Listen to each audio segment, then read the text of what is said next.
Bonjour à tous. Si je viens avec des larmes ce matin, je venais de repasser, de revoir en boucle la vidéo d'Adama Traoré avec la vidéo de George Floyd. Je suis tellement choquée de ce qui se passe dans le monde par rapport à la personne noire. Je suis tellement attristée. Et vous savez pourquoi je pleure?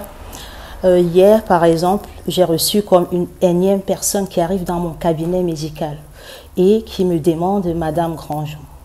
La personne en face de moi, pourtant j'avais bien mis ma photo pour que tout le monde qui a envie de venir sache que je suis une personne noire. Donc la personne arrive et demande Madame Grandjean. Je dis c'est moi. Et la personne me dit, encore ça ici, vous vous rendez compte, ce n'est pas la première fois qu'on me le dit.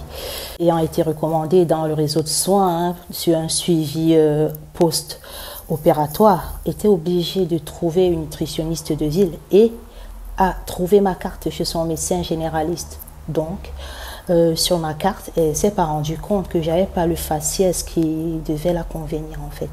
Et quand elle s'est retrouvée face de moi, ça a été évident. Et puis, c'était trop visible, trop palpable. Bref, qu'est-ce que je ne dirais pas? Ce n'est pas la première fois. Je suis tellement habituée que, comme Omar Sy l'a dit récemment avec l'histoire de George Floyd, il ne faut plus jamais se taire. J'ai décidé de ne plus me taire. À chaque fois, je vais en parler. Donc, déjà dans le milieu médical, une fois à l'hôpital, j'ouvre la porte d'un patient. C'était une patiente d'environ 85 ans, une personne âgée, bien de la classe bourgeoise et tout, qui voulait une nutritionniste, qui avait plein d'antécédents, qui souffrait d'insuffisance rénale, quelque chose de ce genre. Je ne vais pas rentrer dans les détails. Et à peine j'ouvre la porte pour l'affliger mes soins et faire ma consultation habituelle, elle me redit tout forcé. Elle me dit fortement, Madame, qu'est-ce que vous faites là? Je cherche une nutritionniste dans cet hôpital. Trouvez-moi une nutritionniste. Mais je dis, Madame, je suis là pour vous aider, je suis la nutritionniste. Et puis, elle me répond, il n'y a que ça ici. En fait, je cherche une nutritionniste. Vous n'êtes pas nutritionniste. Je cherche une nutritionniste. Je dis, Madame, je suis nutritionniste. Il y a aussi Madame dont je ne citerai pas. Mais aujourd'hui, c'est moi qui viens dans votre service. C'est moi qui m'occupe de ce bâtiment. Et la dame me dit, ben, je veux pas de ça. Allez chercher la deuxième. Je ferai un rapport. J'ai besoin d'une nutritionniste. Je ne veux pas de ça. Vous venez en France pour prendre le travail des Français. J'étais tellement mal. Quand je vous dis, je me suis sentie toute petite comme ça. En fait, je pleure parce que cette vidéo, la vidéo de George Floyd, ça m'a fait remonter mes souvenirs depuis la faculté. Ouais, mes relations avec les camarades de classe. Ça m'a fait remonter mes problèmes en stage pendant mon long cursus universitaire. Ça m'a aussi fait remonter mes difficultés pour la soutenance de mémoire. Ça m'a fait remonter les premières fois où j'ai ouvert une porte dans le milieu hospitalier pour consulter une patiente et qu'elle m'a traité de ça. Elle m'a dit, je ne veux pas de ça, je veux une nutritionniste. Madame, trouvez-moi une nutritionniste. Je cherche une nutritionniste. Et je lui ai dit, mais madame, je suis nutritionniste. Et vous pouvez, j'étais en faculté et puis je viens de l'académie de Créteil. Et la dame, elle m'a dit, il n'y a plus que ça en France de toute façon. Il n'y a plus que ça en France de toute façon. Vous quittez de votre pays et vous venez piquer le boulot en France. Ouais, c'est tellement choquant. Vous ne pouvez pas réaliser à quel point j'ai pleuré chez moi. J'ai pleuré chez moi. Mais aujourd'hui, je suis plus forte, je pense. Et puis, j'ai encore les larmes aux yeux du moment où je vous parle. Et comme a dit Omar Sy, il ne faut plus se taire. Donc, je fais aujourd'hui cette vidéo, c'est pour mes enfants à naître, c'est pour ceux qui se taisent. Il y a un an, j'ai été accusée pour usurpation de titre dès l'ouverture de mon cabinet médical.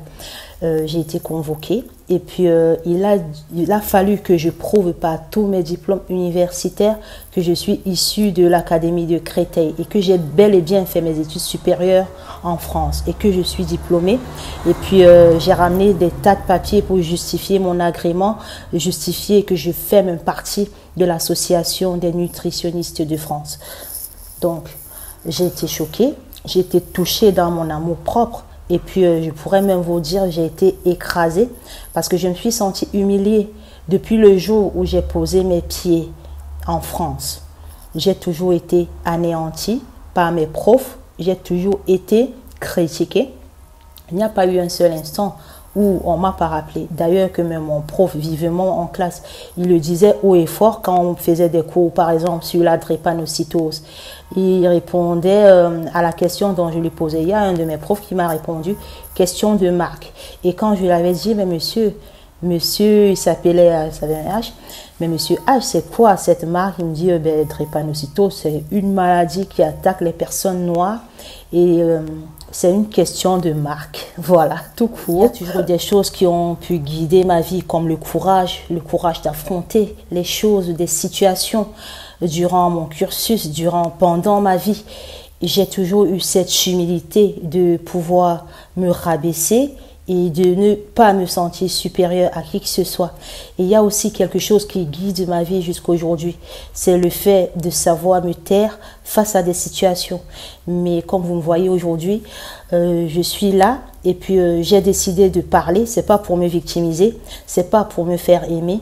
C'est pour ma postérité, c'est pour les enfants qui vont naître, c'est pour mes enfants, c'est pour ceux qui ne parlent pas.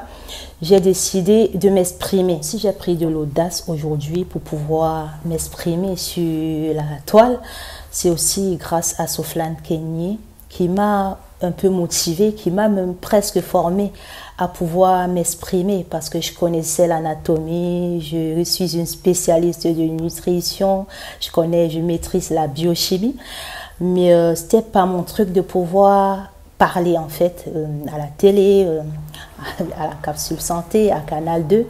Donc elle m'a presque mis les pieds dans les fesses pour que j'y aille. Voilà, on est dans un monde où c'est pas un monde de bisounours, on est dans un environnement occidental où les gens aiment les chiens, les chats, mais ont la difficulté à accepter la personne noire avec toute son histoire, parce qu'une personne noire c'est une histoire, et il y a tout ce qui fait de cette personne ce qu'elle est.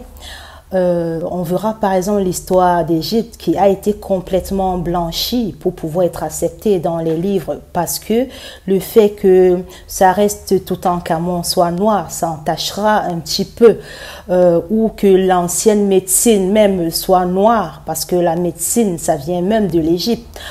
Ça pourra entacher et puis mettre l'homme noir un petit peu en avant. Donc on est dans ce monde où on doit toujours écraser la personne noire, pas dans le sens de George Floyd aujourd'hui qui m'alarme, mais aussi dans le sens figuré. On nous écrase tous les jours, on nous torture tous les jours, on nous démoralise. Combien de Noirs abandonnent leurs études parce que ils n'en peuvent plus? Combien finissent dans les hôpitaux de psychiatrie? Combien finissent dans les prisons? Dans un monde où le Black Friday fait autant de promos toujours et que ça ne dérange personne. On est dans un monde où les mausolées dans toutes les villes, les grandes villes de tourisme sont consacrées aux esclavagistes et ça ne dérange personne. On est dans un monde où l'esclavage n'est toujours pas accepté comme crime contre l'humanité parce que c'est l'homme noir.